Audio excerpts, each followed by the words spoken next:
Was the teenager who went to Syria to join Islamic State more of a victim than a perpetrator? Well, the legal team for Shamima Begum have told an immigration tribunal that the 21-year-old, she now lives in a refugee camp in Syria, that she fell prey to human traffickers when she left London for the Middle East, specifically for Turkey initially. That was in 2015. Well, the Home Office says this is a new and spurious claim, one in which Begum hasn't made before in several interviews last week here on GBNews. The former Home Secretary Sajid Javid said he stood by his decision in 2019 to revoke Begum's citizenship, a decision supported by more than 70% of the British public. Well, let's join today Shamima Begum's family lawyer, Tasneem Akunji, who joins us, as you see there. Tasneem, thanks ever so much for joining us today. Now, I know you're not involved in the immigration tribunal that's looking at this question of whether she was trafficked or not, but I wonder if you can address it for us. The Home Office say, look, her defence team, her lawyers haven't made this point before. In interviews, she's never mentioned the idea of being trafficked. This was somebody who went to join Islamic State very much of her own volition. Yes, she was young, she was only 15, but she was fully cognizant of what she was seeking to do at that time. And to present her as a victim is to misrepresent the facts. Well, Shamima Begum's in a refugee camp in Syria with no lawyers next to her. The idea of human trafficking is a technical issue which comes under the Modern Slavery Act, and for the Home Office to say it's not been raised is entirely disingenuous. I wrote a letter, it was a 30-odd page letter to Sajid Javid at the time in February 2019, which laid out all the legal avenues available to Shamima Begum, and trafficking was certainly one of them. I mean, the letter's been an open letter, it was published in the Times, and it's there for anyone to read. Why do you think public opinion is so strong against it? I mean, something like 70% of the British public don't think that she should return. Why do you think that is?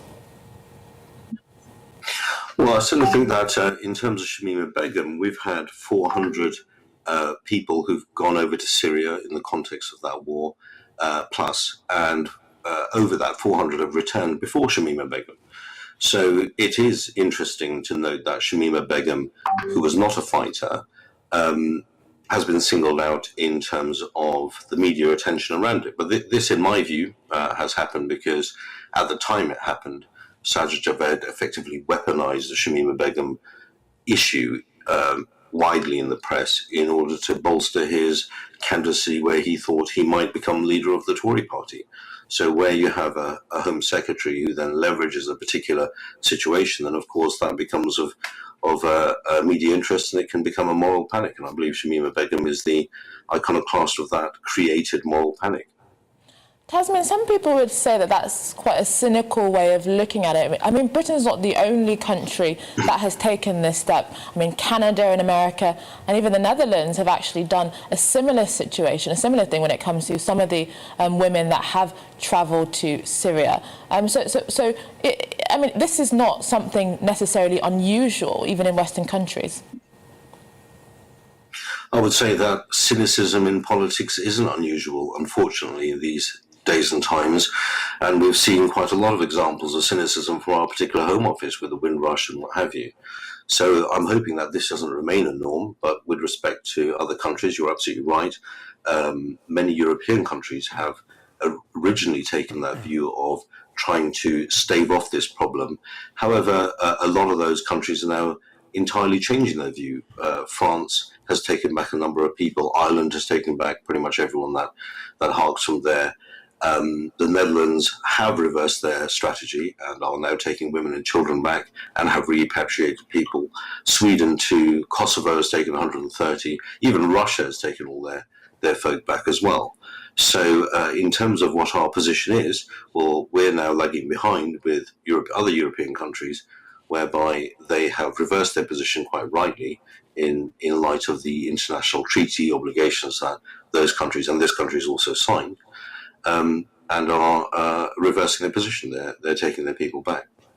There is an argument, Tasneem, and it's one I happen to agree with, which is that the UK state is missing out on a trick here, which is that she can be held up as an exemplar of somebody who tells a story about somebody who goes through, for want of a better phrase, goes through a phase in her teens, like many teenagers do, taken to an extreme version in this particular case, but then comes to see the error of her ways in the most awful and dramatic fashion.